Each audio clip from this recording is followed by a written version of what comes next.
मैं जानता हूं कि आप इन एग्जाम्स के लिए महीनों सालों काम करते हो। ये आपका फ्यूचर है और आपके फ्यूचर से खिलवाड़ किया जा रहा है। मध्य प्रदेश में व्यापम हुआ और अब उस व्यापम को नरेंद्र मोदी जी और उनकी सरकार पूरे देश में फैलाने का काम कर रही है। मैं इंस्टीट्यूशनल कैप्चर की बात करता हूं, मीडिया की बात करी, अलग अलग हिंदुस्तान के जो संस्थाएं हैं उनकी बात की। यही एजुकेशन इंस्टीट्यूशंस में हो रहा है। पेपर लीक का कारण है कि सारे के सारे वाइस चांसलर्स, एजुकेशन सिस्टम को बीजेपी के लोगों ने, उनके पेरेंट ऑर्गेनाइजेशन ने कैप्चर कर रखा है। जब तक ये कैप्चर रिवर्स नहीं किया जाएगा तब तक पेपर लीक चलता जाएगा। इस कैप्चर को फैसिलिटेट नरेंद्र मोदी जी ने किया है और ये एक एंटी नेशनल एक्टिविटी है, क्योंकि ये देश का भविष्य है और इससे हिंदुस्तान के युवाओं को, स्टूडेंट्स को जबरदस्त चोट पड़ती है। इंक्वायरी चल रही है,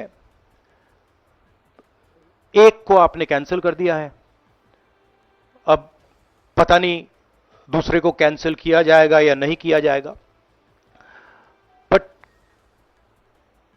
कोई ना कोई तो इसके लिए जिम्मेदार है और उनको एकदम पकड़ा जाना चाहिए और उन पे एक्शन लिया जाना चाहिए। आपके कोई सवाल हो? साथियों, मैं गुजारिश करूंगा सवाल आपके इसी विषय पर। हाँ प्लीज। हाँ, sorry. When I went on my Bharat Jodo Yatra, the second one, throughout the route, students were telling me that paper leaks are endemic in India. They study, they work hard, honest students suffer, and students who want to cheat benefit. And this was repeated again and again and again and again. Now we are seeing an expansion of the idea of Vyapam across the country. BJP states have had to deal with this. Uttar Pradesh has had to deal with this. Madhya Pradesh has been a center of this. Gujarat has been a center of this. And now they have expanded this idea to the rest of the country. This is extremely damaging to students, and it's happening because all our institutions have been captured. Our vice chancellors are placed not based on merit, but because they belong to a particular organization. And this organization and the BJP have penetrated our education system and destroyed it. What was done by Mr. Narendra Modi to the economy with demonetization has now been done to the education system. Youngsters, I want you to know that the reason this is happening and the reason you're suffering is because an independent, objective education system has been demolished and it has been replaced by an education system that is captured by the BJP, captured by their parent organization. And until this capture is released, you are going to suffer. You're going to see cancellations of your exams. You're going to see paper leaks again and again and again. One paper has been cancelled. We don't know what is going to happen to NEET, but whatever happens, it should not be done in a arbitrary fashion. The rules that apply to one paper should apply to another paper. And it is very important that the people who are guilty here are brought to book and they are punished. Thank you.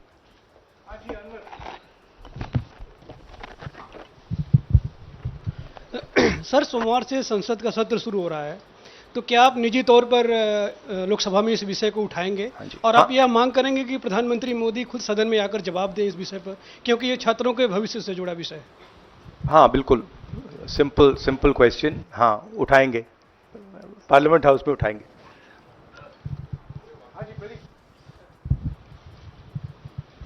Thank you sir. Rahul ji, Rahul ji, मैं इधर हूँ। सवाल ये है कि जो education system इस वक्त है और जिस तरीके से जो पेपर लीक हुए, जिसका आरोप भी आपने लगाया और जो सामने भी आया है, रद्द भी हुआ है कल परीक्षा, लेकिन सबसे बड़ा सवाल ये है कि बदलाव क्या होने चाहिए, वो बदलाव जो इससे परीक्षा लीक रुके, वो क्या आपके पास फार्मूला है? हमारे मैनिफेस्टो में हमने लिखा था, देखिए 2-3 चीजें हैं। सबसे पहले जो शिक्षा का सिस्टम है उसको एक संगठन ने कैप्चर कर रखा है, अपने लोगों को हर पोस्ट पे यही डालते हैं। वाइस चांसलर्स की लिस्ट निकाल लीजिए, पता लग जाएगा। तो इसको रिवर्स करना होगा। दूसरी बात, मैनिफेस्टो में हमने साफ कहा कि पेपर लीक होने के बाद कार्रवाई करना एक बात है, बहुत जरूरी है और स्ट्रिक्ट से स्ट्रिक्ट कार्रवाई होनी चाहिए, मगर हमने यह भी कहा था कि पेपर लीक होने से पहले जो सिस्टम्स हैं, जो यूनिवर्सिटी के एग्जाम्स के रूल्स हैं, सिस्टम्स हैं, इनको फिर से असेस करना पड़ेगा, इनको स्टडी कर कर रीडिजाइन करना पड़ेगा। ये दोनों काम हमने अपने मैनिफेस्टो में साफ लिखे हैं और विपक्ष दबाव डालकर ये दो काम सरकार से करवाने की कोशिश करेगा।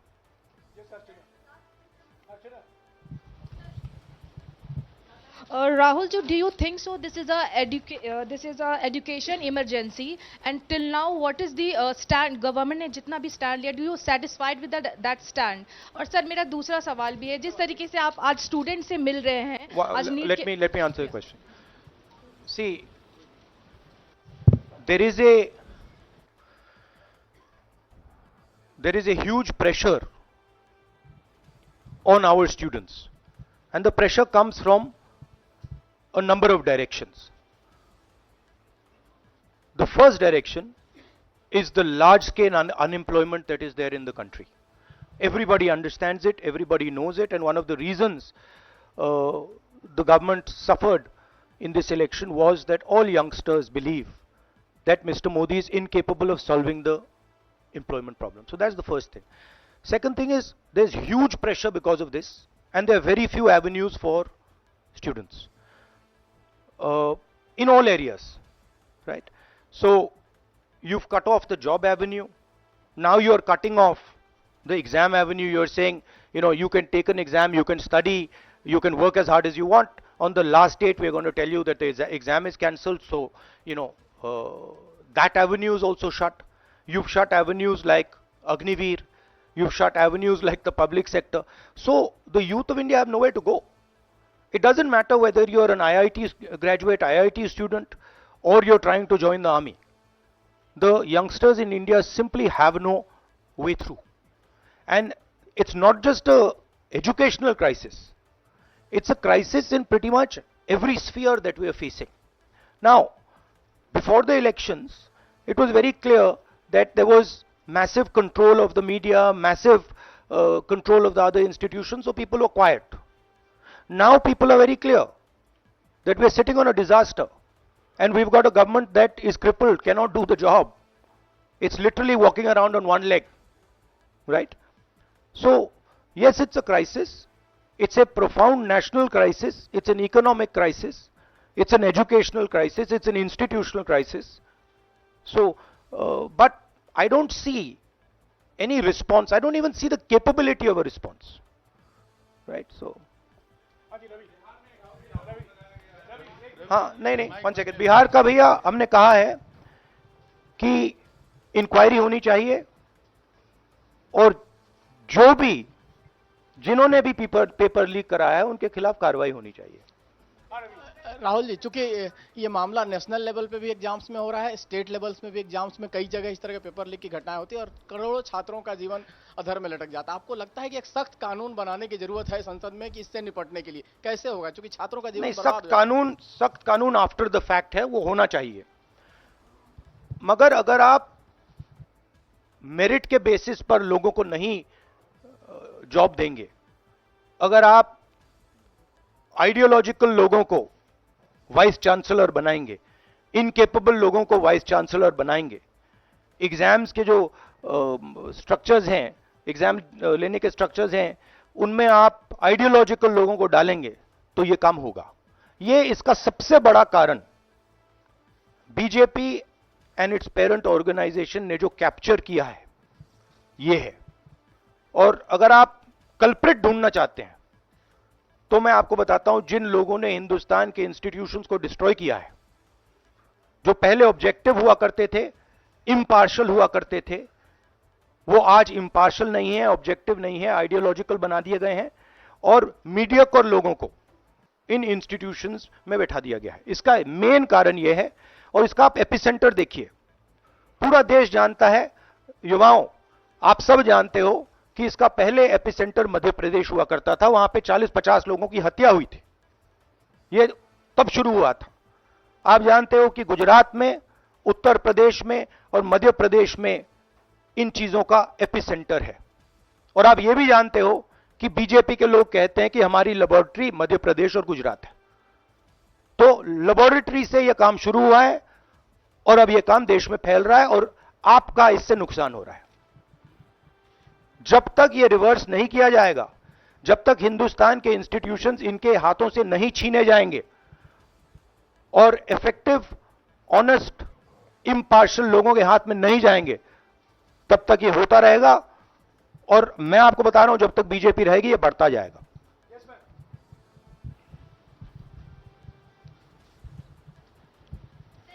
सर एनटीए के अंदर सारे एग्जाम्स आने लग गए हैं, नीट भी, नेट भी, और इवन कॉलेज एडमिशन्स भी उसी पे हो रहे हैं। तो आपको लग रहा है ट्रांसपेरेंसी कहीं ना कहीं वहीं खत्म हो जा रही है, क्योंकि वो एक एजेंसी जो है वही सारा कंडक्ट करा रही है।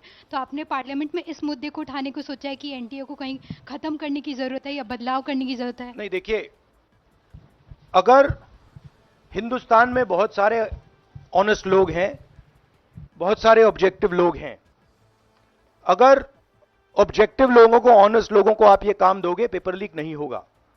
अगर आप मीडियोकर लोगों को राजनीतिक बेसिस पे, आइडियोलॉजिकल बेसिस पे चुन के करोगे तो ये काम होगा। और ये मैं कह रहा हूं, दोहराता जा रहा हूं कि हर हिंदुस्तान की हर संस्था को कैप्चर कर रखा है, लीगल सिस्टम को, ब्यूरोक्रेसी को, इंटेलिजेंस एजेंसीज को, इन्वेस्टिगेटिव एजेंसीज को, एजुकेशन सिस्टम को।